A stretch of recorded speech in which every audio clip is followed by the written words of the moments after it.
Hello everyone welcome back to जास्ट बर' YouTube channel. Actually नोंथांमोनखौ दिनैहाय आंनि बे गोदान भिडिअ फिन खेबसेयाव बरायबावलायबाय। आसा खालामो नोंथांमोना बयबो इसोरनियावनो मोजां दं। एक्चुअली आंबो मोजाङै दं लोगोफोर। गिबियावनो थेंक इउ स माच लोगोफोर, नोंथांमोना आंनि चेनेलखौ साबस्क्राइब खालामनो थाखाय आरो लोगोसे नोंथांमोना आंनि भिडिअखौ नायबाय थानायनि थाखाय। आरो जुदि नोंथाङा आंनि चेनेलाव दासिमबो साबस्क्राइब गैया, अननानै नोंथाङा आंनि चेनेलखौ साबस्क्राइब खालामना होबानो जाबाय। दिनैहाय नोंथांमोनसिम गोदान भिडिअ लाना फैलायबाय। आसा खालामो नोंथांमोना दिनै भिडिअखौ इन्जय खालामगोन होननानै आंजों लोगोसे। दानिया लोगोफोर स्टार्ट खालामसै भिडिअखौ। एक्चुअली दायो दं आङो ओरैजाय हाजो खाथियाव आरोना नै लोगोफोर। बे माइ गायनाय दङ ओरैजाय नै, बेफोर माइ गोजा आरोना गासैबो। एक्चुअली रावबो गैया आरोना लोगोफोर, स्रि साइथार। आं बावहाय एक्चुअली ओंखायनो बेरायनो फैदों आरोना, रावबो गैयि जायगायाव। टेनसन फ्रि मोननायनि रावबो गैयि जायगायाव आं दायो बेरायनो फैदों। बावहाय रावबो गैया, आं हारसिंल' आरोना। हाजो खाथियाव बेरायनो फैदों नै आङो दायो लोगोफोर। दायो थांगोन नै बावहाय थांनि आरोना लोगोफोर। नै बावहाय खासि बारि दङ, खासि बिबार बारि दङ, बावहाय थांनि आङो।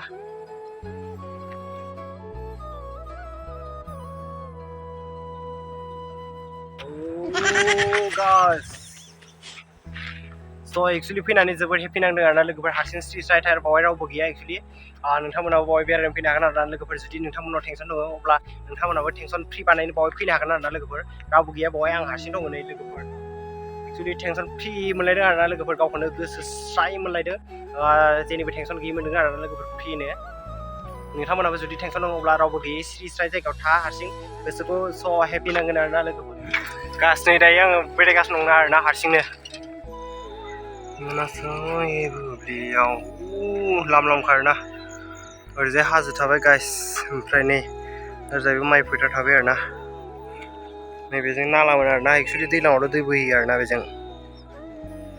नैथिंबो दङ नै खासि हाग्राया, ओमफ्राय नैथिं बिबार जा गुफुर गुफुर। एक्चुअली साना नै हाबबायना लोगोफोर, नङाबा जा मोजां नुगौमोन। इयाय गाइस बावहाय द्रन उरायबायना, ओरैबायदि मोजां नुगौमोन। नै दायो द्रन गैया आंनियाव लोगोफोर। गाइस एक्चुअली फैनानै स' हेपि नांदों आरोना लोगोफोर। नै रावबो गैया बावहाय, आं हारसिंल' आरोना। नैथिंजाय खासि बिबार दङ, नै खासि बिबार गोजा आरोना इयो। ओरैजाय बेसेबा गोलाव लाम लाम, ओरैजाय नोंथांमोन देखायलांबाय थागोन। नोंथांमोना भिडिअखौ नायलांबाय थाबानो जाबाय लोगोफोर आंजों लोगोसे। आथिंबो दं आरोना नै, बिथिं माइ फोथार गोजा इयो, माइ गायनाय फोथार गोजा। ओमफ्राय नैथिंजाय दङ हाजो। हारसिंसो आं लोगोफोर, नै हारसिं बिन्दास आराम दंफैयो आङो। हाजो जिङावहाय बेरायनो फैदों आरोना लोगोफोर, बरिं नांनायखाय। एक्चुअलि स' फैनानै हेपि नांदों आरोना। जुदि नोंथांमोना भिडिअखौ मोजां मोनोबा लाइक खालाम, कमेन्ट खालाम आरो शेयार खालाम दावो लोगोफोर। आसा खालामो नोंथांमोना आंखौ बिदिनो हेफाजाब खालामलांबाय थागोन होननानै।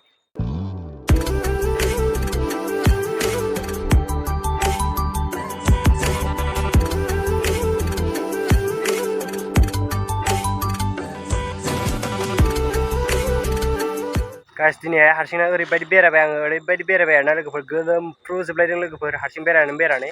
सान्दुं गोसाथारमोन एक्चुअलि, न'आव थानानै बरिं मोननायखाय बेरायनो फैदोंमोन आरोना ओरैजाय हाजो जिङाव। रावबो गैया, स्रि स्रायथार। मास फर वाचिं गाइस दिनै भिडिअआ बेखायनोसै। आसा खालामो नोंथांमोना दिनै भिडिअखौ इन्जय खालामबाय होननानै। नोंथांमोना भिडिअखौ मोजां मोनोबा लाइक खालाम, कमेन्ट खालाम आरो शेयार खालाम दावो लोगो। बाय बाय, नेक्स्ट भिडिअ थाबाय लोगो मोनफिनलायगोन।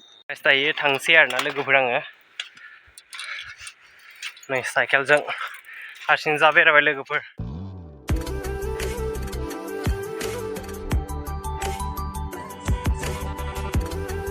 अब अगर तुम लोग नए हो तो सब्सक्राइब करो, वो जो लाल वाला बटन है उसके साथ स्कैम करो या फिर महफिल जमाओ, मुझे नहीं पता, बस क्लिक हो जाना चाहिए।